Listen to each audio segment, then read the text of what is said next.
You will hear a conversation between a university counsellor and two students, Joseph and Cara. First, you have some time to look at questions 1 to 5.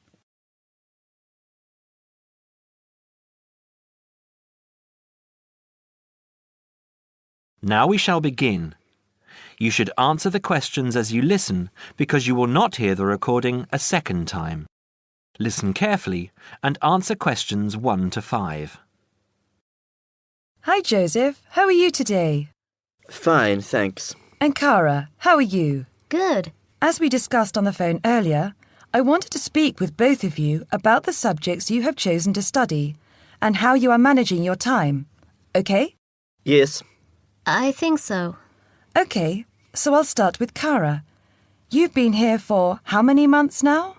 I've been here for 6 months. How are you finding it? It's good. I'm enjoying the course. And what about life outside? Are you making friends and socializing? Not really. People here are quite closed. They don't talk to you. I see. So, what do you do after classes? I usually go home and study, and I might go out for a walk, but never really with anyone. Sometimes my roommate Louisa comes with me, but she always seems to be busy. How is this affecting your schoolwork? I don't think it is, but I miss home. Cara, what I suggest for now is that you look into joining one of the social clubs on campus.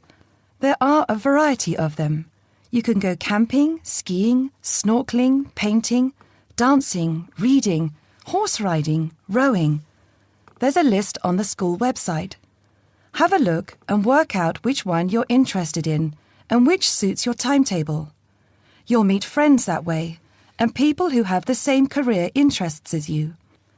As for the subjects you've chosen for a career in microbiology, I think you should look into dropping one of your subjects and picking it up again next year as a minor. You have a lot on your plate, and this will just cause great pressure. It doesn't mean that you aren't coping, but you're doing about 10 hours more than the average student a week. Think about it, and we can make another appointment to discuss it. When are you free? I have an hour free usually on Wednesdays at 11:30. Okay, good. Come to my office at 11:45 and wait in reception. Okay? Okay, I'll see you then. Before you hear the rest of the conversation, you have some time to look at questions 6 to 10.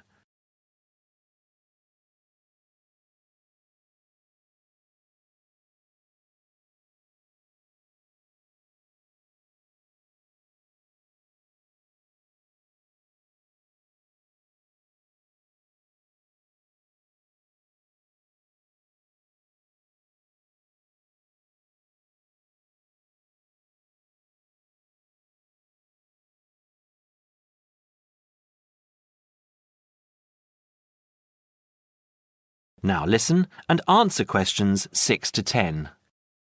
Joseph, how are you finding the university? I love it. It's very different from home. Life here is very much focused on study and also socializing through sport. People have been very friendly and curious about my culture. So, you've managed to integrate well? I think so. I've joined the rugby team, something I'd never thought I'd be interested in. And how are your studies going? I think I am doing well.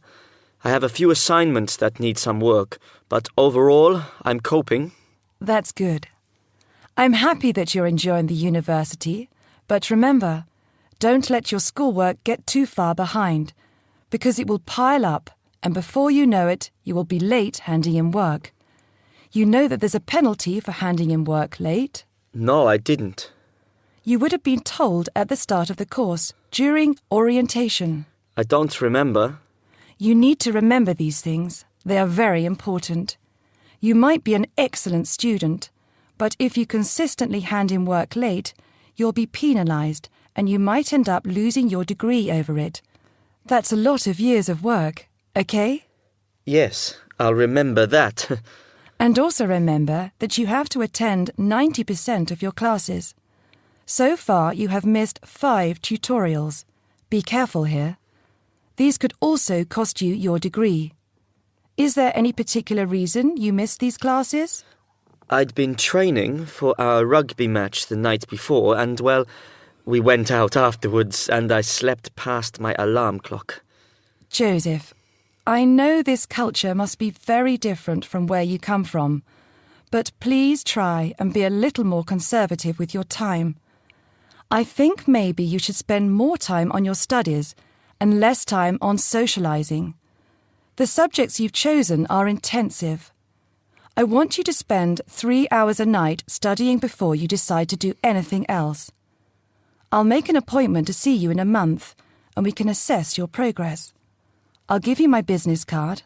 All my contact details are there. Call me in 3 weeks to organise another meeting. Do you have any questions for me? No, none. OK, I'll see you in a month. That is the end of part 1. You now have half a minute to check your answers.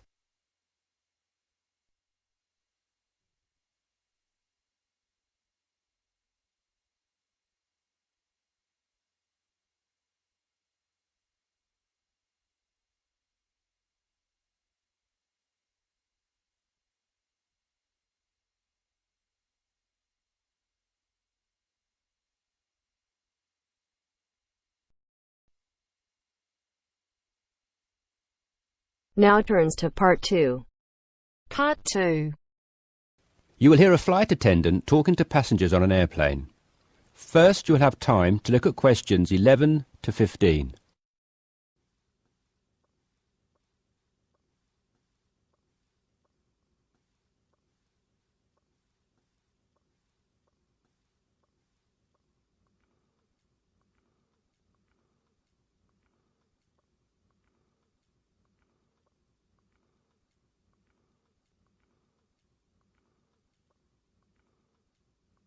Now listen carefully and answer questions 11 to 15.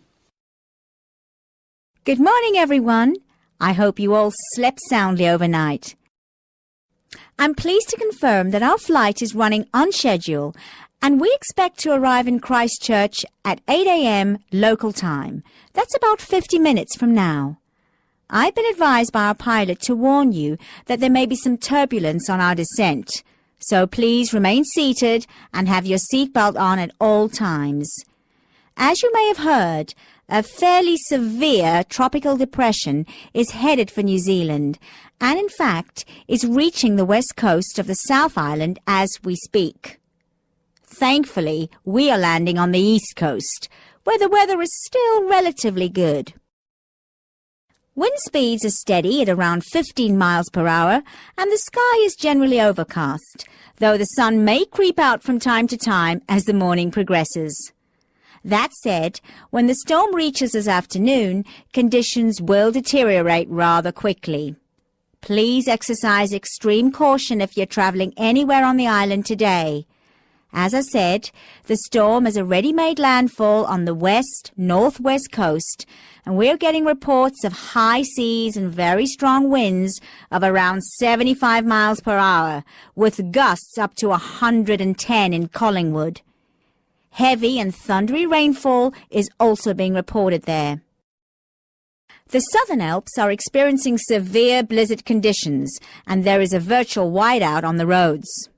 There are accumulations of up to 3 foot of snow already, so please, under no circumstances, be tempted to take the mountain road from Christchurch to Bluff. Use the coastal route for the entire journey if you must go down south.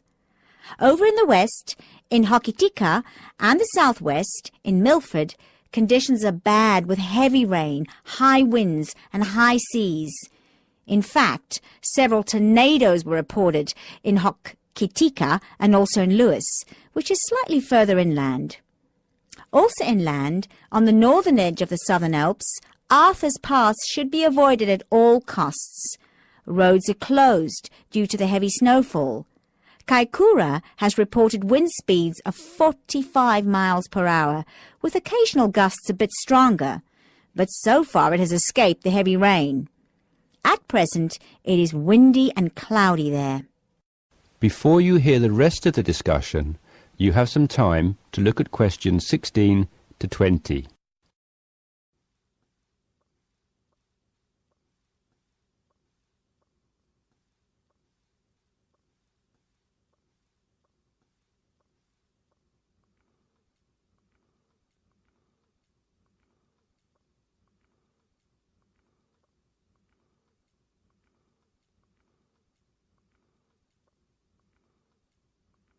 Now listen and answer questions 16 to 20. Hello again, ladies and gentlemen.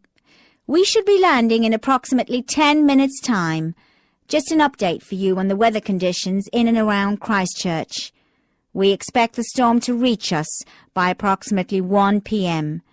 Town officials are closing all roads out of town as conditions are simply going to be too dangerous, with the risk of falling trees and flying debris too high. Roads will have officially been closed for 30 minutes by the time we land at 8 a.m. Passengers whose travel plans did not entail an overnight stay in Christchurch, we would like to extend our apologies to you on behalf of the Christchurch Town Council for the inconvenience caused. However, it is in the interest of safety that these steps have been taken. Those of you without accommodation should go straight to our customer service desk at the airport, where a council official will be waiting to take you to temporary shelters in the town. Those of you who are staying in Christchurch should go to your hotel and follow the instructions of staff there. It may yet be necessary to evacuate you down to the shelters as well.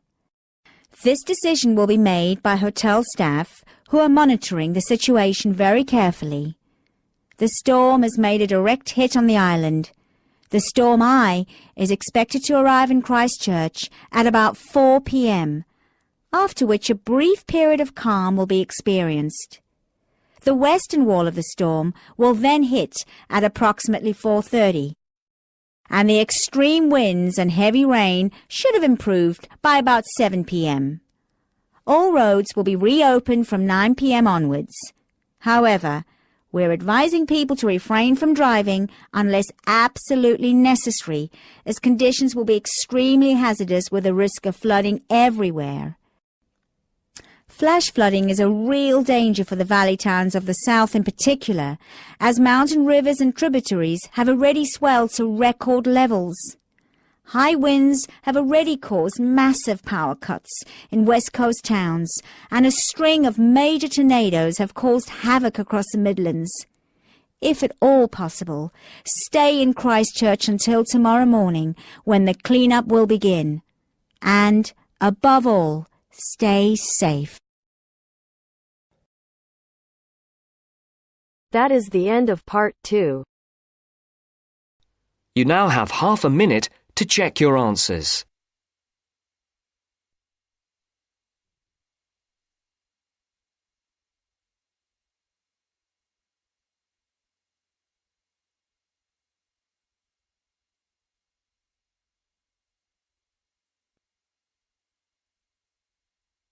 Now turns to part 3.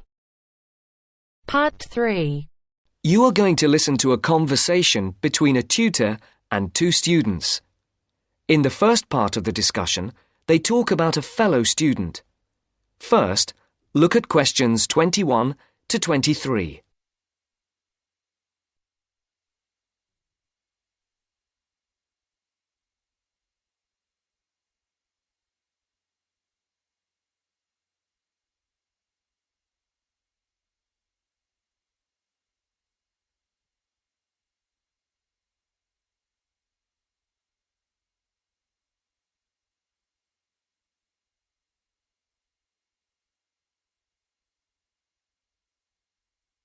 As you listen, answer the questions. Write no more than 2 words for each answer. Francis and Steve. Hi. Now, before we start the tutorial, am I right in thinking that you haven't heard about Lorraine? No. What about her? She's already left. What? Well, she hasn't told anyone. You sound surprised.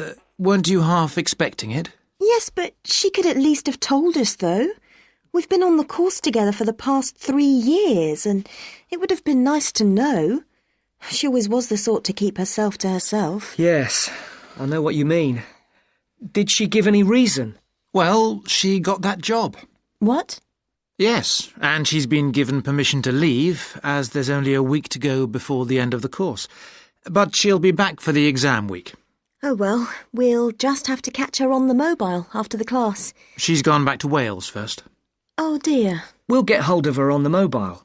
She did say that it might not be possible to contact her for a couple of weeks. Oh, OK. If that is what she wants. Before the conversation continues, look at questions 24 to 30.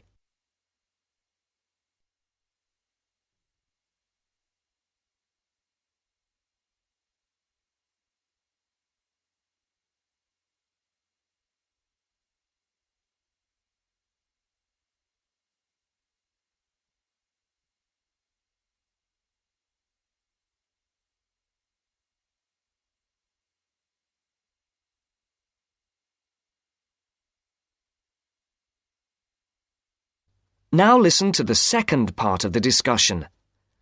The tutor and the 2 students are talking about assessment marks. For questions 24 to 30, there are 4 alternatives: A, B, C, and D. Decide which alternative is the most suitable answer and circle the correct letter. Right, to work. We're here to look at your assessment marks for your coursework. I take it you haven't seen them yet? No. Not yet. Well, you'll both be pleased. In fact, very pleased. Yes? Francis, you have come out with the top mark in the year. Oh. You have, in fact, got a starred first. Wow! Aren't you pleased, Francis? Yes, I'm just speechless. And, what about me? Well, Steve, you got a first as well. I don't believe it. You might have done even better, but there were a few faults with the 5,000-word project you did on traffic management. And what about the book review we had to do? Yours was, I can safely say, the best we have ever had. You're kidding. I'm not. In fact, you have won the departmental prize for the piece. It's a pity, really, that your project wasn't of the same calibre. It's still not bad at all, though, is it? It certainly isn't. What do you think were the faults with your project? I just wasn't very happy with the conclusion, and I got myself in a bit of a twist with the argument about road pricing. By and large, your overall conclusions were okay, and I would say that your thoughts on road pricing were quite original. The problem was more with the actual end. It was a bit disappointing. You started off well, but then it ended rather suddenly, as if you got fed up with it. Yes, I did kind of stop fairly abruptly. I couldn't think of much to say, even though I knew it was important. Yes, that section needed a bit more work on it. But, as I said, by and large, it was very good. And, Francis, your project was excellent. So much so that we think you should take it further, and perhaps do a PhD, or at least an MPhil. What do you think? I hadn't really thought about it. I've just been concerned with getting through this final year and getting all the coursework and exams out of the way. I can understand that. But I do think that you ought to consider it seriously. If you perform as well in your exams as in your project work, you're on course for a first. Do you think that I'd get funding for it? Well, any grant will be discretionary, but you have as good a chance as anyone else. I'd even say a much better one. If you do get a first, it'll be the only one we've had in this department for 3 years. And I'd be happy to be your supervisor. Thanks. I'd like that.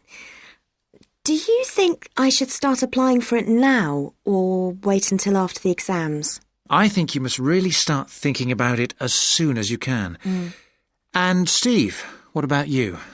Have you thought about going on to do research? I have thought about it, but I have a job lined up if I get a good degree, and quite honestly, I am fed up with not having enough money to do the things I would like to do. I can understand that. Is there anything that either of you would like to talk about? Yeah, I have a couple of things I'd like to ask, if you don't mind. OK. We have roughly 20 minutes left, so, Steve, would you like to go first? Right.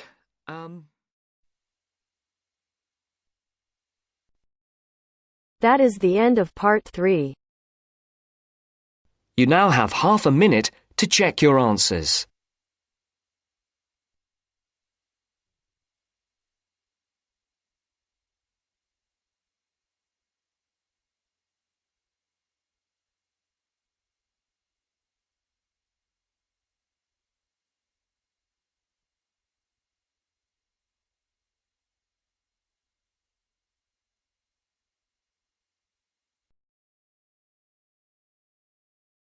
Now turns to part 4. Part 4. You are going to hear a talk about security in the UK. Listen to the talk and complete the statements below. First, you have some time to look at questions 31 to 40.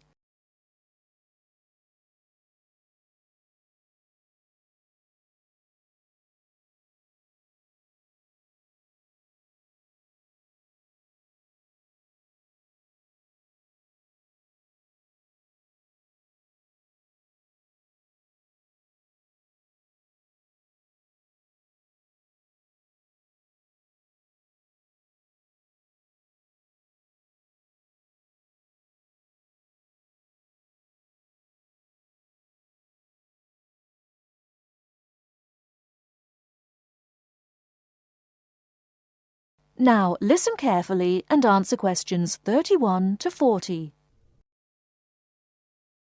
In large cities, for instance London, and crowded places such as airports and stations, there is the risk of theft.